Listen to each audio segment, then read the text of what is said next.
High, welcome to my channel. हा तुम्ही बघू शकता, हा आहे कलांचोईचा प्लांट. लास्ट टाइम आपण याच्याबद्दल व्हिडिओ टाकलो होती की याला कटिंग केलं होतं. हे बघा, चांगले त्याला व्ह्यूजसुद्धा आलेले आहेत आणि फ्लॉवर्ससुद्धा येत आहेत. ठीक आहे, तर हे नर्सरीमधून आणलं होतं. टोटल इथे 4 तर दिसतात. तर याच्या आपण काढूया याला बाहेर आणि याच्यापासून 2 ते 3 प्लांट तयार करूया. म्हणजे यांना रिपोर्टिंग करूया आपण वेगळ्या याच्यामध्ये. ठीक आहे, तर हे माझ्याकडे पॉट्स आहेत 4 ते 5 इंचवाले. त्याच्यात आपण एक एक लावूया. चेक करूया आधी माती काढून की 3 निघतात, 2 निघतात का 4 निघतात.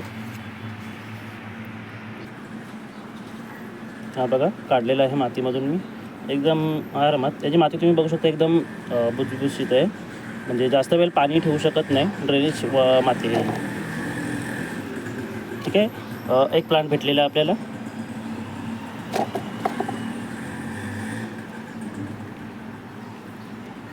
दुसरा पण भेटलेला आहे मस्त.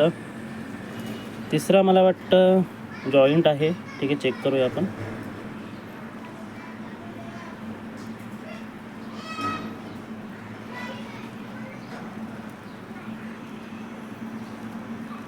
अच्छा, मुलं त्याची जॉईंट झालेली आहेत.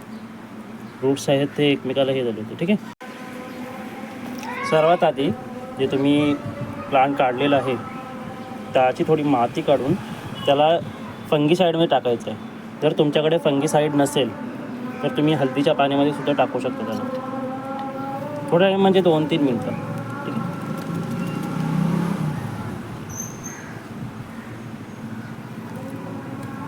जास्त पाण्यात ठेवू नये, कारण की या झाडाला जास्त पाण्याची गरज नसते. त्यानंतर जे तुम्ही काही पॉट्स घेणार आहेत त्याचे इथे ड्रेनेज होल बनवायचे आहेत खाली. मी 2 ते 3 ड्रेनेज होल बनवणार आहे, तुम्हीही बनवू शकता. ड्रेनेज होल बनवून तयार आहेत आपले. आता आपण प्लॉटिंग मिक्स बनवूया. माती मी तीच यूज करणार आहे जी त्या प्लांटच्या आधी काढली होती ती, आणि त्याच्यामध्ये थोडं कोकोपीट वगैरे, वर्मी कंपोस्ट वगैरे ॲड करणार आहे. मातीमध्ये मी कोकोपीट घेतलेला आहे, वर्मी कंपोस्ट आहे, नीमखली आहे आणि आपली जी माती आपण काढली होती त्या आधी प्लांटची तीच घेतलेली आहे. ठीक आहे, आपल्याला ड्रेनेज टाईप बनवायचं आहे, त्याच्यामुळे जास्त मी रेड माती घेतलेली नाही आहे.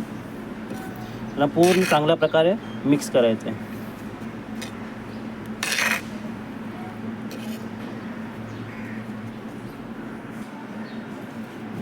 आपली पॉटिंग मिक्स तयार आहे. ठीक आहे, सर्वात आधी पॉटमध्ये तुम्हाला काय करायचं आहे की हे सुकलेली पानं आहेत ती खाली टाकायची आहेत. त्याच्यानंतर ते कसं डिकम्पोज होऊन चांगलं खती होईल आणि ड्रेनेजसाठी ते यूज होईल.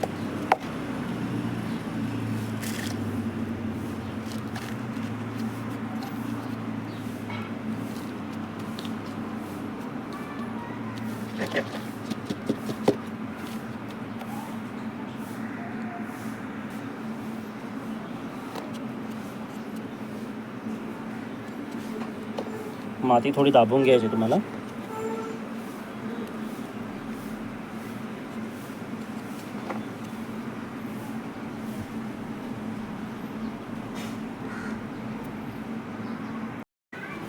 अशा प्रकारे 4 झाडं आपली तयार आहेत.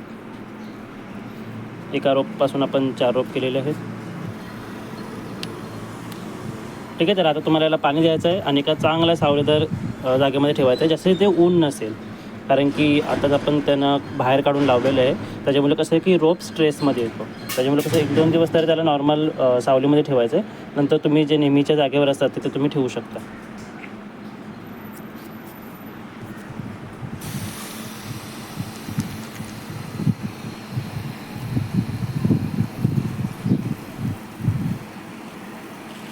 माती पूर्ण ओली करून घ्या, कारण की तुम्हाला 1-2 दिवस पाणी मारायची गरज नाही लागली पाहिजे.